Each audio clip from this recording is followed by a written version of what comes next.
Hey, what's going on, everybody? Welcome back to the channel here at Crypto Nation. Hey, if you're new here, it's totally free to subscribe and hit the like button for post notifications. But here's another episode from the Altcoin Daily. Excuse me, the Altcoin Daily. Let me see here. This episode is called "The Largest Crypto Super Cycle in History Just Got Bigger." So let's see what they're talking about. If you're new to my channel, I do these episodes with the Crypto Nation Reacts and Coin Daily. They have a pretty big following, like 1.48 million subscribers. And they just keep us updated what's going on with crypto news. You know, they just keep the community updated and everything. But anyways, anywho, let's get right onto it and see what they're talking about. By the way, don't forget to subscribe and hit the like button for post notifications if you're new here. And let's get right onto it. See what they're talking about on this episode. Pumping money into this year's election. This is on both sides, and these are from companies you've heard of. Now, the sector, which has been under high scrutiny by the Biden administration, is outspending big oil and banks this cycle, with Koch Industries in a distant second place in terms of corporate contributions. Heavyweights like Coinbase, Ripple, and VC firm Andreessen Horowitz, which has a sizable crypto book, have collectively given more than $146 million with the goal of trying to get candidates who are friendly to the industry into office.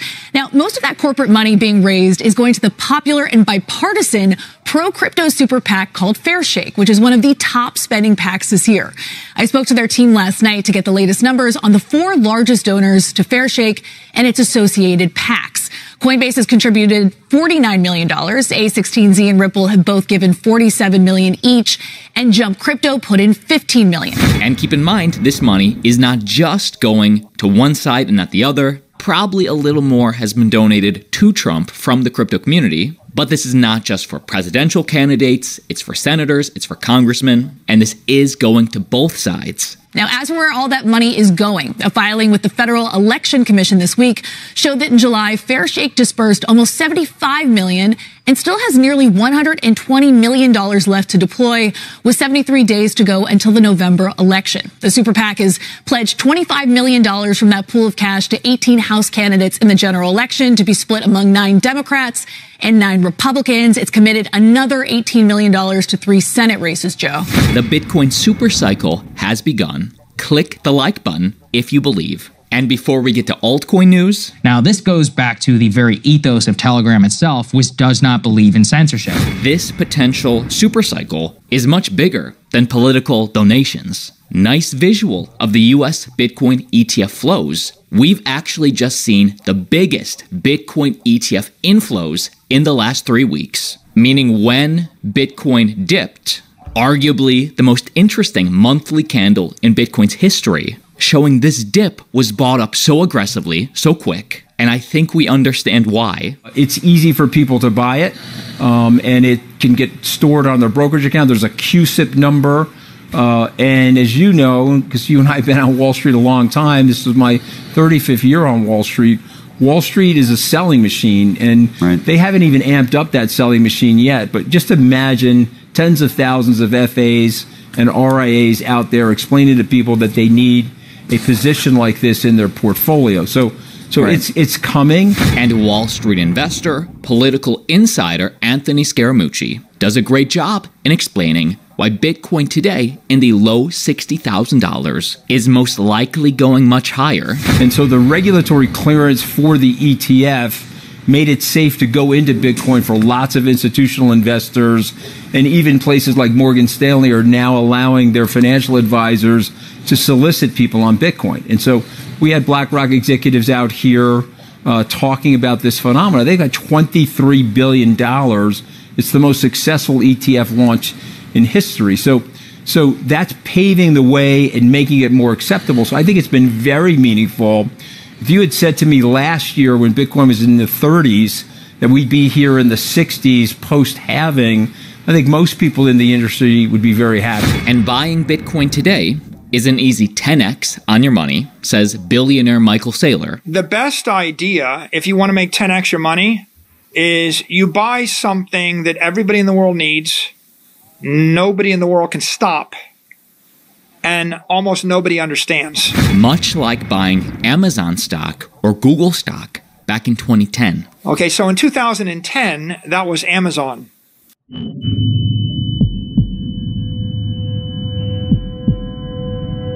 Imagine for one. Or that was Apple. Or that was Facebook or Google. These are all dominant digital networks that everybody in the world needed, that nobody could stop. But if you'd ask the typical mainstream investor, is this a good investment? They would all say, oh, it's very scary. It's overvalued. Amazon doesn't make money. You know, mobile phones used to cost $50. You know, it's like Apple's going to sell an iPhone for $600. They said it's too expensive. The iPhone $600 is too expensive. Nokia will sell me one for $30. They said Apple's going to go to $30. And of course, what happened is Apple went to $1,500. Yes. And so the conventional wisdom was against these big tech companies. And breaking news for Telegram, as well as their altcoin Toncoin, Telegram founder Pavel Durov, arrested in France, now facing 20 years for refusing to censor his platform. He has been detained by the office, which is, quote, preventing violence against minors, who had previously issued an arrest warrant for Durov in a preliminary investigation, quote, into alleged offenses including fraud, drug trafficking, cyberbullying, organized crime, promotion of terrorism. He is accused of failing to take action to curb the criminal use of his platform. The investigators said, quote, enough of Telegram's impunity, adding that they were surprised that he came to Paris knowing that he is a wanted man. Now, this goes back to the very ethos of Telegram itself, which does not believe in censorship. Now, Toncoin dropped almost 20% on the news, as well as Toncoin ecosystem coins, like Notcoin, selling off as well. Now, does the founder of the platform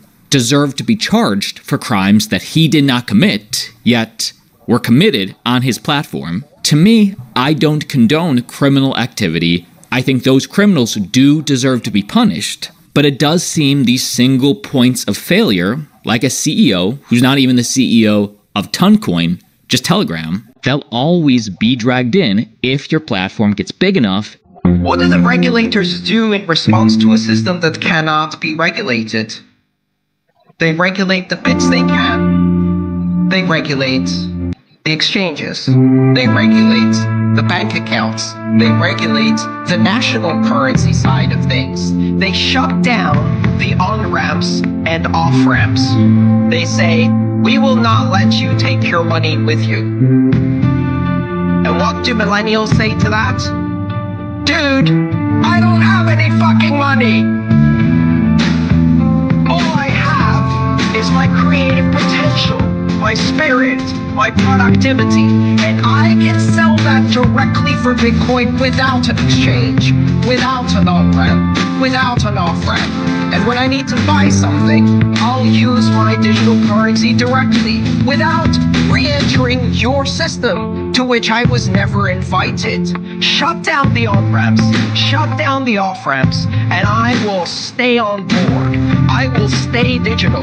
I won't touch your gilded cage anymore, because I don't need you.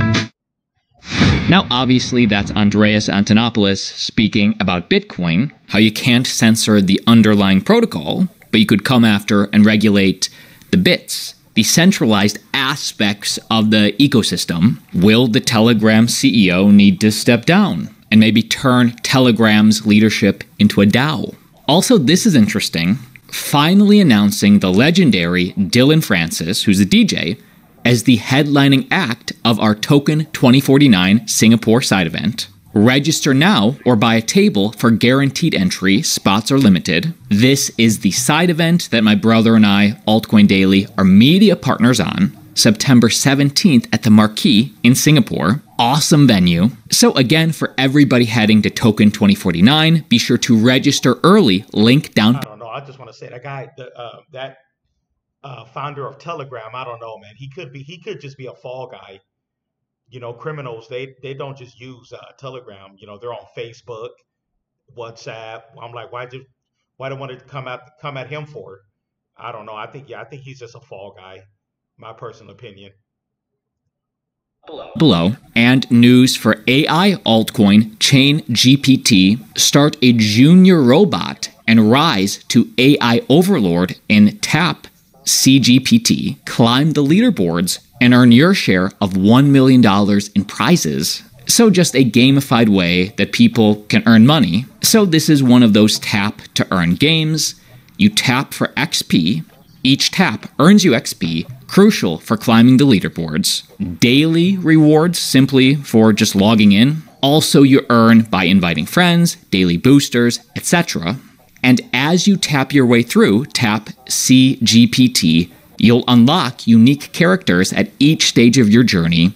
Here's a look at the progression system. AI Overlord is the goal, and of course, to unlock over $1 million in rewards. So something to keep on your radar if you're bullish on the AI blockchain ecosystem. As you know, I'm an ambassador for Chain GPT, so I always like to keep you updated as best I can. Be sure to watch our deep dive on Telegram's crypto coin and their ecosystem, Toncoin, linked down below. And like always, see you tomorrow. All right, so that concludes that episode of Crypto Nation Reacts. So yeah, let's see here. Do an update on Bitcoin right quick. We got Bitcoin, it just dipped down to 62. Let's see what happens. Hopefully Bitcoin can hold above that, that 62, 61K, whatever. And we got Ethereum at 620 over, well, just under 2,700, 2,686. So yeah, so there's the two big dogs, Bitcoin and ETH, are the top by market caps. But anyways, don't forget to subscribe and hit the like button, for post notifications. And that concludes the episode of Crypto Nation Reacts. And I'll see you guys in the next one. Peace.